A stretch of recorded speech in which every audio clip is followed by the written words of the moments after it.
Hey, GetFox here. Today we're back with the series on how to fight the meta. Basically, we're talking with a top 10 Madden pro about how to beat the contained blitzes at $1, big nickel G, the things that kind of like are coming home free off the edge. How do you fight them separate ways? So this was live streamed. Check it out, twitch.tv/GutFox for that. Check out Master Gamers, links are in the description.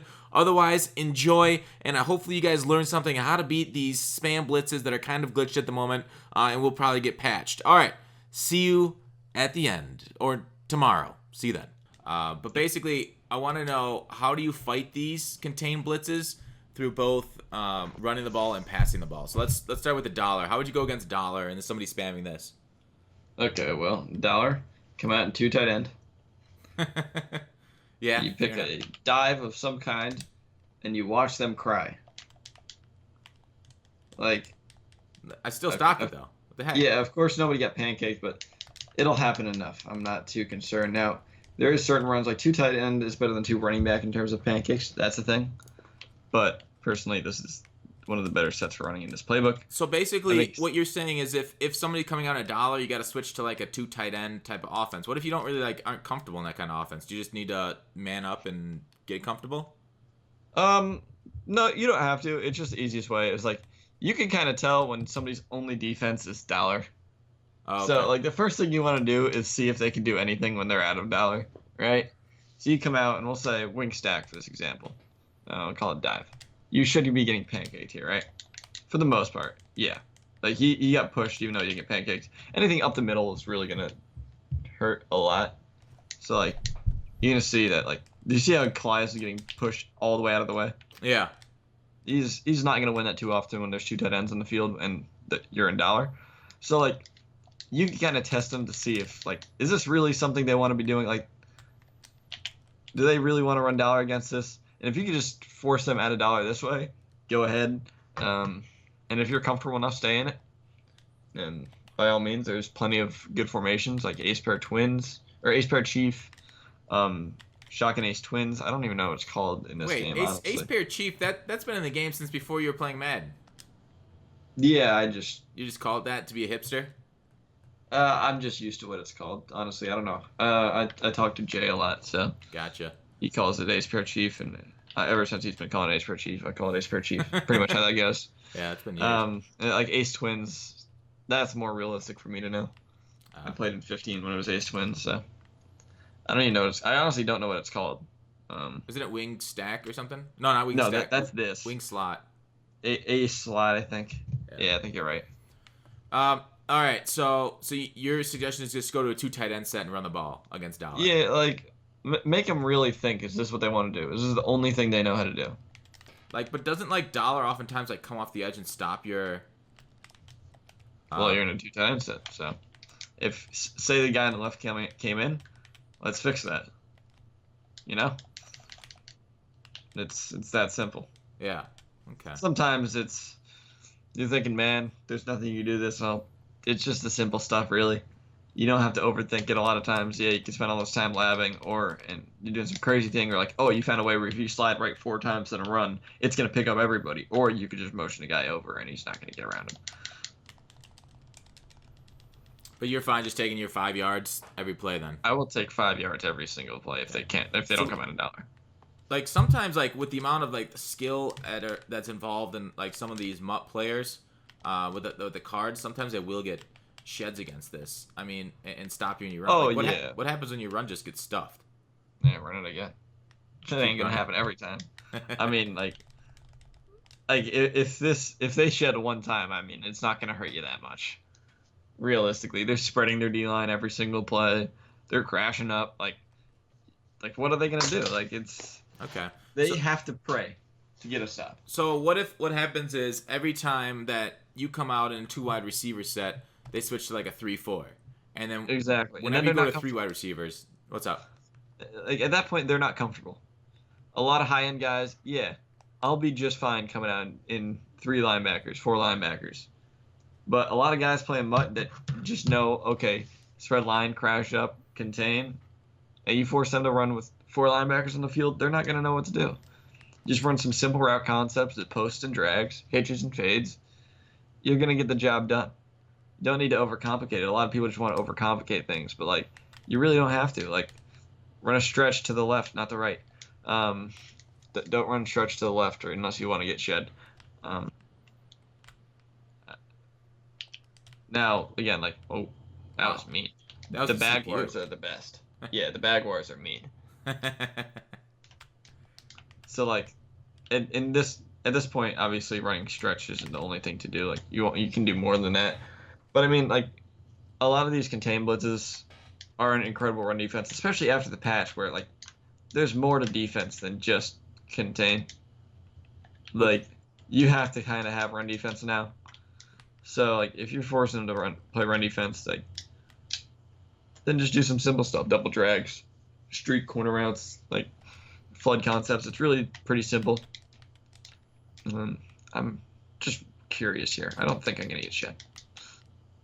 Yeah, you can manipulate that, but that's getting way too specific and not worth going into right now. Point is that you can prevent this insta shed if you want to be super glitchy.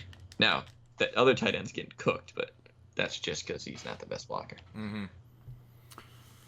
So your biggest advice to everybody out there is basically keep it simple, stupid. Like don't try and get too fancy against the dollar, contain blitzes. Like, but what happens like if it's a minute 30 left on the clock, fourth quarter?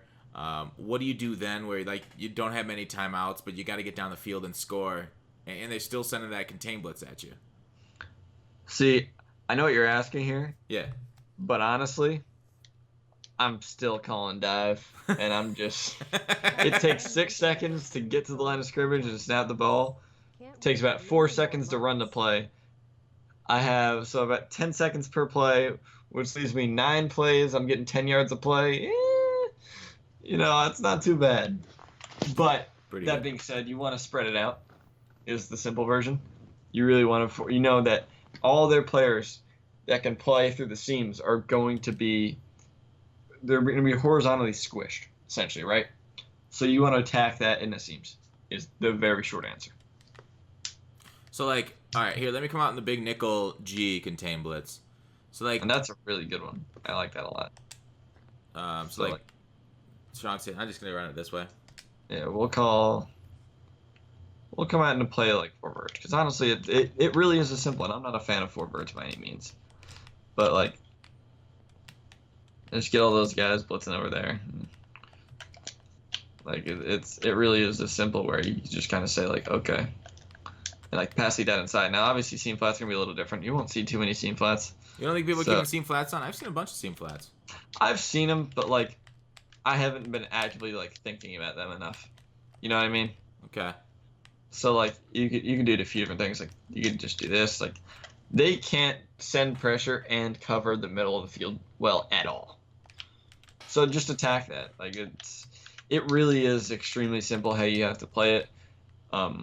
Seeing these blitzes and being worried isn't really worth it. Like there's a lot you can do. High ball over users because Julio. Like Fair it's enough. Yeah. You don't have to overthink it as much as you may think. Yeah, you're getting screamed at, but if the ball is getting out of there within like an NFL amount of time, like you're gonna be just fine. Like what are they gonna do? Like how are they gonna cover that while also sending 6 people? Like, they're sending a whole lot of people, and they're sending a whole lot of people from the middle of the field. So it's going to come in fast, but they can't cover everything. And they can barely cover anything, really. Like, oh, okay, well, nice pass, Matt. Doing. Like, they have to guard everything with their user. And let's be honest here, most people playing Mutt don't have that good of a user to the point where they could do that. I've been playing a lot of, like, top-end players lately. I'm getting kind of pissed at their users, to be honest. They're flying. Some people have got some pretty good ones. At that point, you just got to be better at the end of the day. I mean, yeah. Know when you can high point. Know when you can get a route to hold the users. Like, put them on a hitch in this scenario, right? Be like, oh, okay. Well, now you can highball that. So, like, there's a lot of things you can do. Attack the middle of the field. Know they can't play a lot of coverage if they're sending pressure. And just be ready. Even if you can't pick it up, you don't necessarily need to. Just be ready quick. That's the biggest thing against pressure. Be ready quick. I mentioned it last week. I'll mention it again. It's about how fast can your route combos develop. Yeah. To the point where it doesn't matter if you pick up the blitz or not. The ball's already out. Interesting. And like this has been coming in every single time, right? Like there's something as simple as this. I mean, this is really all I've been doing. And it's just like, oh, pressure's coming in. It doesn't matter. Ball's out. Yeah. Huh. Sometimes you don't need to pick up a blitz. So you recommend, like, that looks like a pretty good combination, like the slant behind the streak. That's a pretty effective combination again this year. Would you say you run that quite a bit? I don't run it as much because of my set. I have short posts, so it's kind of hard to say no to short posts as opposed to slant. That being said, you know, it is pretty good. Like, I mean, I'm doing it with an in. You can do things like this if you play hard flats. I mentioned it something similar last week with the hard flats and the flat in routes. But like, you could attack quickly with that. There's a lot of things like that where you make sure your route combos are going to be open quick, out of the way, and attack the user to the point where he can't cover everything, and you're going to get the job done. It doesn't matter if the blitz comes in or not half the time. If you need yards, get it in rack, because again, they're sending a whole lot of people. You know, it's really that simple. Sometimes you don't need to overthink it. So do you think a big issue with a lot of people in this game is that they try to go too many chunk yards at a time? Like, they try to throw it down the field 20 yards every play instead just take the 5 to 10 yards. Get 5 and then run for 20. Like, there's definitely great opportunity for rack in this game. I did promise you I'd be back at the end, so here I am. Hopefully you guys liked it. Hopefully that was educational. You took the tips home. Hopefully it's not too long. The segment was a good, I thought, talk about blitzing heavy and stuff. But yeah, twitch.tv/GutFox for that. Tuesdays at 2 p.m. Eastern. Like I said before, Master Gamer stuff in the description. But yeah, thanks for watching Call to Action. I'll see you tomorrow.